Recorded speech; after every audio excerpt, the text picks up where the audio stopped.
Oke, assalamualaikum warahmatullahi wabarakatuh. Kita berjumpa pada mata kuliah marketing management pada pertemuan ke-6, di mana pertemuan ke-6 ini kita masuk bagaimana tugas seorang marketer yang keempat, yaitu membangun merek yang kuat.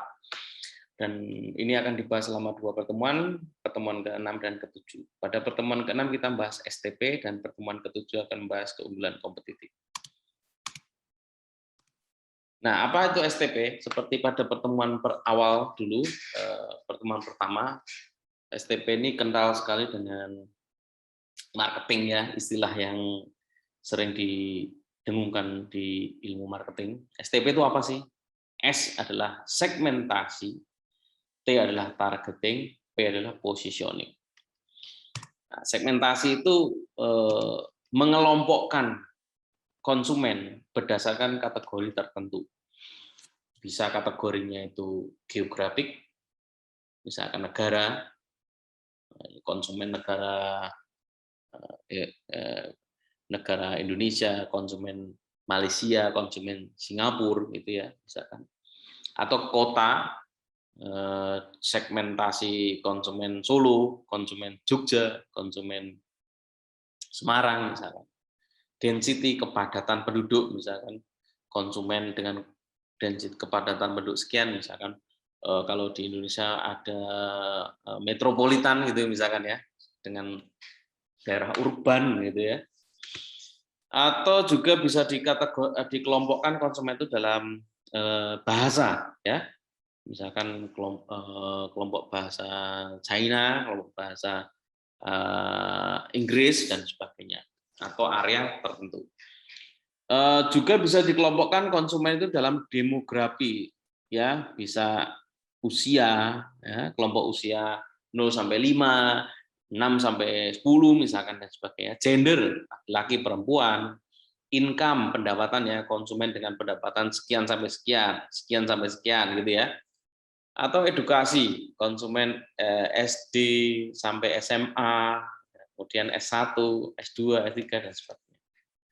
Atau segmentasi berdasarkan psikografik, lifestyle, wah, ya, value, attitude, misalkan ini konsumen yang lifestyle-nya selalu memburu lifestyle atau trend setter, ya, atau cuma follower gitu kan, misalkan. Ini secara psikologis itu bisa dikelompokkan konsumen dalam segmen lifestyle. Kemudian behavior, pengelompokan konsumen berdasarkan perilaku mereka, ya, misalkan perilaku penggunaan, ya, perilaku penggunaan handphone misalkan, ada yang menggunakan handphone karena kameranya, ada yang menggunakan handphone karena kecepatan processingnya dan sebagainya. Ini juga bisa dikelompokkan dalam market segmentasi tertentu. S ya. Kemudian T ada targeting. Setelah dikelompokkan, misalkan ada kelompok usia sekian sampai sekian, sekian sampai sekian, sekian sampai sekian, kita kemudian mentarget, memilih segmen konsumen mana yang akan kita layani. Nah, misalkan mau kita layani semuanya atau kita satu atau gimana. Nah, misalkan di sini ada beberapa strategi dalam memilih target market, bisa massal ya, semuanya dipenuhi ya. Dari segmen pendapatan rendah sampai pendapatan tinggi ada barangnya. Contohnya apa? Toyota misalkan ya. Toyota dari Kaila misalkan yang paling murah sampai Lexus ya. Alphard, Velfire, Lexus, LM gitu ya, dan sebagainya. Semua segmen dia layani semua. Boleh, boleh.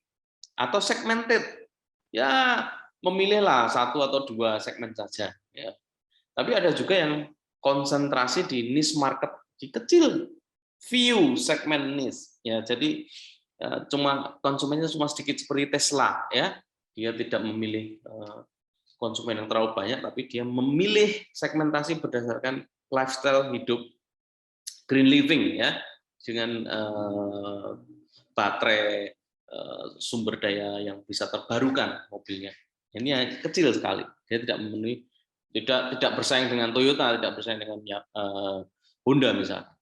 Nah, ada juga memilih target yang lebih lokal ya, lebih lokal lagi, misalkan Cook and Brew buka di Solo gitu ya. Nah, atau coffee shop apa buka di desa mana gitu ya. Nah, itu lebih lokal lagi. Atau bahkan individu ya, perorangan. Contohnya apa? Ya misalkan penjahit ya, penjahit ini bisa custom sesuai dengan yang diorder, atau sepatu bisa custom. Jadi dia tidak banyak melayani banyak orang, tapi lebih ke satu persatu. Itu bagaimana T mentarget salah satu atau boleh beberapa atau lebih kecil konsumen yang dia layani. Kemudian setelah S, T, dan sekarang P, positioning, memposisikan diri kita dalam persaingan, ya kan? Persaingannya luar biasa kan? Tentunya kita harus memposisikan diri dengan konsumen, dengan perusahaan lain. Nah, memposisikan diri ini ada dua strategi. Yang pertama strategi POP, point of parity.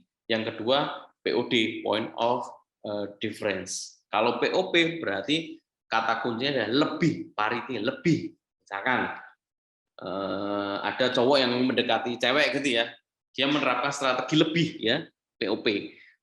Bisa jadi lebih ganteng, bisa jadi lebih pinter, bisa jadi lebih kaya, bisa jadi lebih lebih perhatian gitu ya.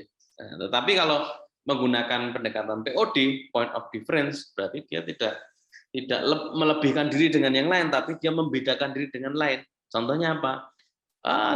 Nggak perlu lebih ganteng, nggak perlu lebih pinter, tapi dia nggak bisa musik, aku bisa. Dia nggak suka olahraga, aku suka olahraga misalkan gitu.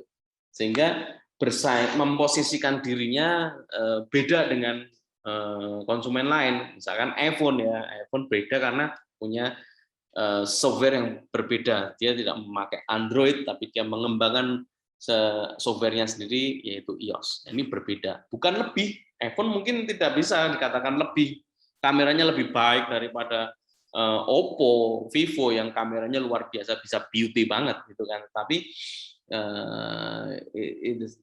the different things about iPhone, di mana dia berbeda. Dia mengambil strategi posisi yang berbeda, POD bukan POP. Contoh lain misalkan ini ya, ada di sini sumbu yang ke bawah itu merek yang dengan kualitas yang lebih low, kalau yang ke atas kualitasnya lebih baik. Kalau ke kanan harganya lebih mahal, ke kiri harganya lebih murah. Nah, ini misalkan low quality, low price, ada SNM, ada Old Navy atau Gap ya. Lebih kualitasnya lebih baik lagi, ada Topshop misalkan ya. Kualitas lebih baik, harganya lebih mahal, Zara, sampai ke Tommy ya. Harganya bagus, kualitasnya bagus, harganya juga tinggi. Nah, ini memposisikan diri. Mau kalau misalkan kita punya perusahaan atau punya bisnis, mau posisi di mana, misalkan di persaingan ini ya, wah ini bisa mencari segmen yang belum terwakili di situ misalkan. Atau mobil misalkan ya, di sini Datsun, Wuling ya, dengan kualitas yang rendah tapi harganya juga rendah, atau bahkan sampai kualitas yang paling bagus Mercy dengan harga juga yang mahal, sehingga masing-masing punya posisi yang sendiri-sendiri, dan itu bagus apa enggak tergantung, sekali lagi tergantung dengan target market yang dituju. Terima kasih. Dengan pertemuan ke-6 ini berarti kita belajar mengenai bagaimana membuat strong. Terima kasih. Assalamualaikum warahmatullahi wabarakatuh.